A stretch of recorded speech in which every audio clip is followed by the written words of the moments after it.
watching the India development debate. Now, the first 2 weeks of April 2021 have already shown a rise in the unemployment rate to over 8% and a fall in the labor participation rate to 40% as per CMIE data that has recently come out. They also go on to say that overall in 2020-2021, there were 9.8 million fewer salaried employees as compared to the year before. Now, we know that the COVID-19 pandemic and the shake-up has impacted jobs, both formal jobs, semi-formal jobs, rural, urban. There has been an impact everywhere, but things were seeming to improve, at least in certain buckets. Will that get impacted once again because of the second wave?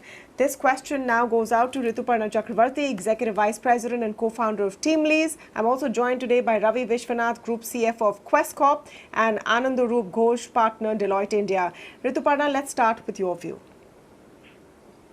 Thanks so much, Tamanna. I think the Indian economy has been regaining the lost ground, and the same was reflecting in hiring as well.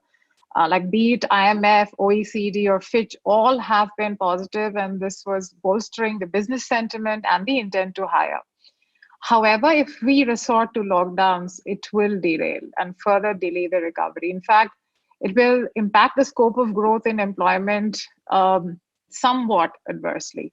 But if we continue with our efforts and not opt for lockdown, the business optimism will remain intact, and same goes for hiring. So the intent to hire, I think we just concluded a study, which is the Teamlease Employment Outlook report, which shows that it will grow from 27%, which was around Jan to March 2021. They intend to hire to about 34% in the current quarter. However, the most important factor that we need to bear in mind is that while organizations are geared, organizations are much better prepared than what happened maybe Q1 of last year. And I think organizations were lean enough and they've built organization structures which are flexible. They're raring to go. But if there are restrictions, if there are lockdowns, it goes without saying that certain job roles, especially the ones which are outbound in nature, even if it's temporarily, will take a hit. I mean, hiring decisions could possibly be delayed. But overall, at the moment, the industry is quite geared to hire. They want to hire, they wish to take on the future. Business has been looking up from September, October. And I think it completely goes into, now it's completely in the hands of those in the state government leadership, central government leadership in terms of what is the strategy. I mean, India is a poor country. We just cannot anymore afford any kind of mass, long-standing restrictions or lockdown, Tamanna. So that essentially is my brief on what I think is happening and is expected from industry from a hiring outlook perspective. So I think the positive messaging out there so far has been that there will not be a lockdown of the kinds we saw last year. Now, there are variations of restrictions that are being seen in several states and in local administrations, actually, depending on what is happening in that area. So there's some restrictions for some time and they increase for some time. Ravi Vishwanath, my question is a broader one. The impact on sentiment, because so far these restrictions have been going on for a couple of months max.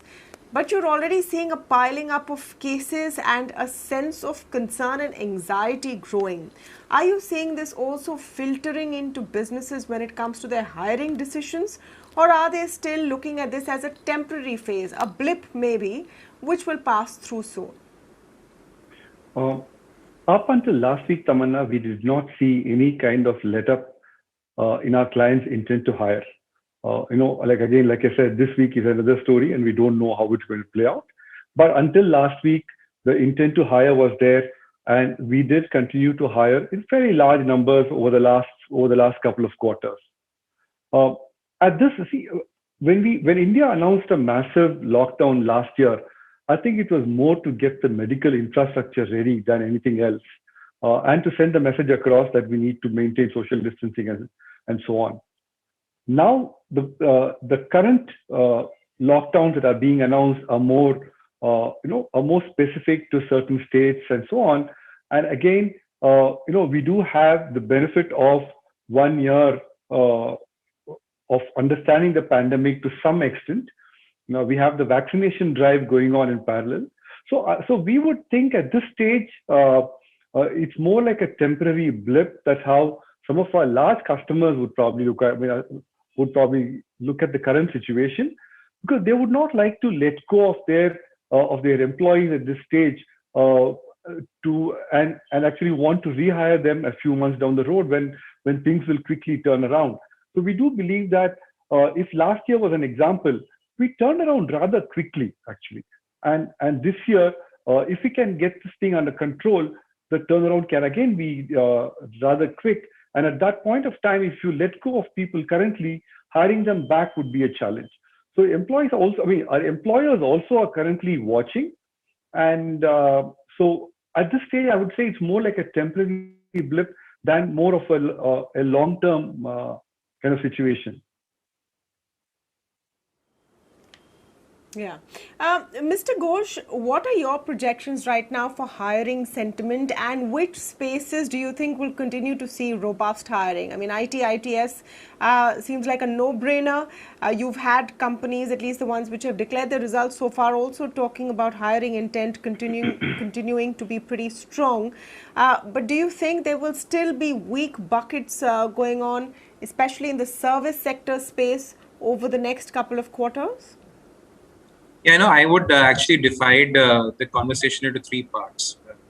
And like my previous panelist said, I think if you look at the overall sentiment right now, there will be, for sure, a dip over a period of time.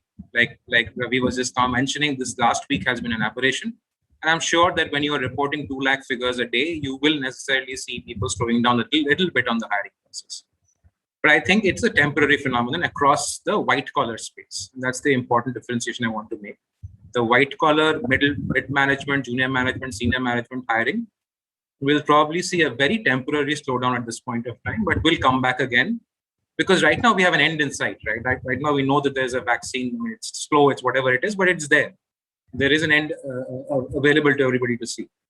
The problem is more, I think, for the MSME segment, that big bulk which employs 12 to 14 crore people in India. That's where I think, and that's where you're also seeing those businesses shutting down, etc. When that kind of stuff happens, that's where you will probably see challenges in terms of work coming back.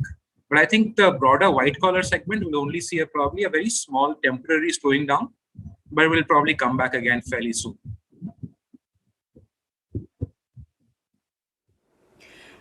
Just to follow up on that, Mr. Ghose, when you say that the MSME space is going to see some pain, are there areas that we can identify and what we can do to prevent job losses there? Because the fact is that the white collar segment is one which grabs all the headlines. All of us keep an eye on it. It's the most coveted section of jobs. But the MSME space is the one which accounts for the bulk of employment, isn't it? I mean, absolutely. I mean, it is what drives the country. But if you look at it, employment in a company's P&L is the single most inelastic cost. All other costs go up and down. Power goes up and down. Fuel goes up and down. Raw material goes up and down. But salary cost, it takes time to change it. So when you look at the MSMEs, and salary cost also, by the way, is a cash cost. Like you have to pay it at the end of every month. Many other costs have a credit period. You can pay it later and so on. So in the MSME segment, as soon as there is a cash crunch that an organization feels, that the proprietor feels, the first reaction is, how do I save that cost? How do I pay my people? Some would react to say that I will request my people to not come to work for the next few months, not pay them. Maybe they'll come back after they come, etc., etc. But in a broader sense, you actually have no employment for a set of people because there is no cash to pay them. In a larger organization, you still have the ability to borrow money and pay. And MSMEs, you find that much more difficult for you to be able to do. Your question was, can something be done about it? And frankly speaking, there are some MSME segments that actually, I don't have a solution as to what can be done because they depend on people traveling. It depends on people going out of their houses. I mean, as simple as that, a travel agency, a cab service, and so on and so forth. These require fundamentally people to be going out and doing things. When structurally you don't want people to be going out and doing things, these businesses don't have the ability to employ or pay people. And that's how I would look at this particular segment. And there is very little to do at this point in time. Sure. Rituparna, what are the kind of trends that you see emerging in hiring and intent to hire? Do you think we're going to see more and more positions which are created work from home or are location agnostic over time, and more businesses adjusting and adapting to a new reality? Okay, so I think first let me talk about the sectors which are showing higher intent to hire. In spite of some of the recent developments that we have noticed, I think healthcare and pharma is just continuing to remain extremely robust in their hiring intent. Educational services, extremely. As a matter of fact, they've improved also rapidly from the previous quarter. E-commerce, technology startups, again, a big beneficiary. We've all heard about the news of so many unicorns emerging just about a week back. Fast-moving consumer goods have been, the outlook has been, or the intent to hire looks positive. KPOs, agriculture, agrochemicals, telecommunications. Of course, there are power, energy, FMCG, financial services have taken over the last 2-3 weeks a bit of a hit, but even they are moderately intent in terms of hiring. So I think in terms of sectors, the sectors which have been doing well are expected to continue to do well or better. And I think there is no two ways about it. But I think the reality is that 8 out of 10 jobs out there in this country are outbound in nature. So I think even if work from home is a possibility, Tamanna, that is for a very specific and maybe a much narrower cross section of people. Yes, in more of India is moving work from home than we did probably 12 months. Capabilities are in place, but we have to realize that this country is dependent on a very large volume of outbound employees, and they are needed, and especially in sales, customer service, and logistics. So I think these roles, in spite of the hiccups, in spite of what's going on currently, there is a latent need. We also have to realize is that I think which was alluded to a while back, that this entire thing is going to impact the formal sector workers and the informal sector workers very differently. I think the formal sector workers may not see or witness any kind of knee-jerk approach from their employers.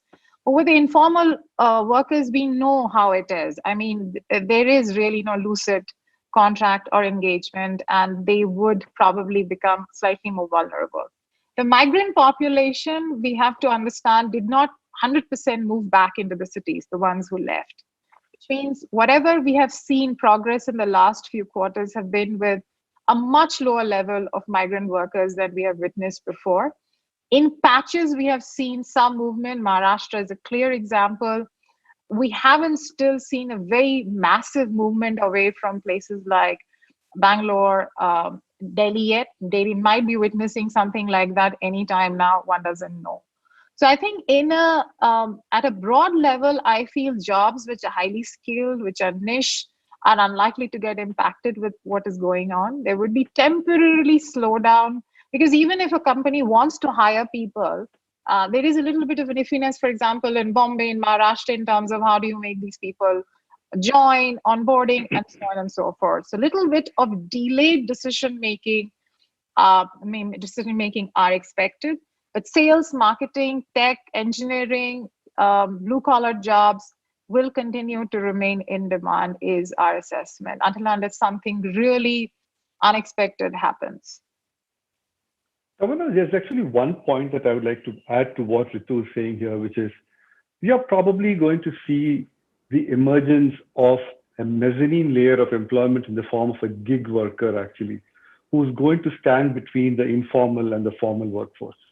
We already started seeing this in certain sectors like logistics and delivery and logistics and so on, but we are probably going to see the emergence of a gig worker across multiple sectors in our country. That would probably be like a mezzanine layer, and would probably help companies kind of also mitigate the cost factor of having to formalize their employment actually. So that's probably going to happen over the next couple of years is how we would probably look at it actually at this stage.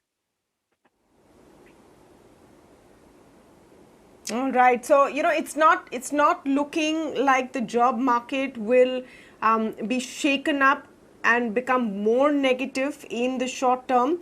There might be a delay in hiring plans, but no deferment as such, because many companies are looking at this as a blip which will sort itself out, and let's hope that that happens sooner than later. Thank you so much to all of you for joining us on this discussion.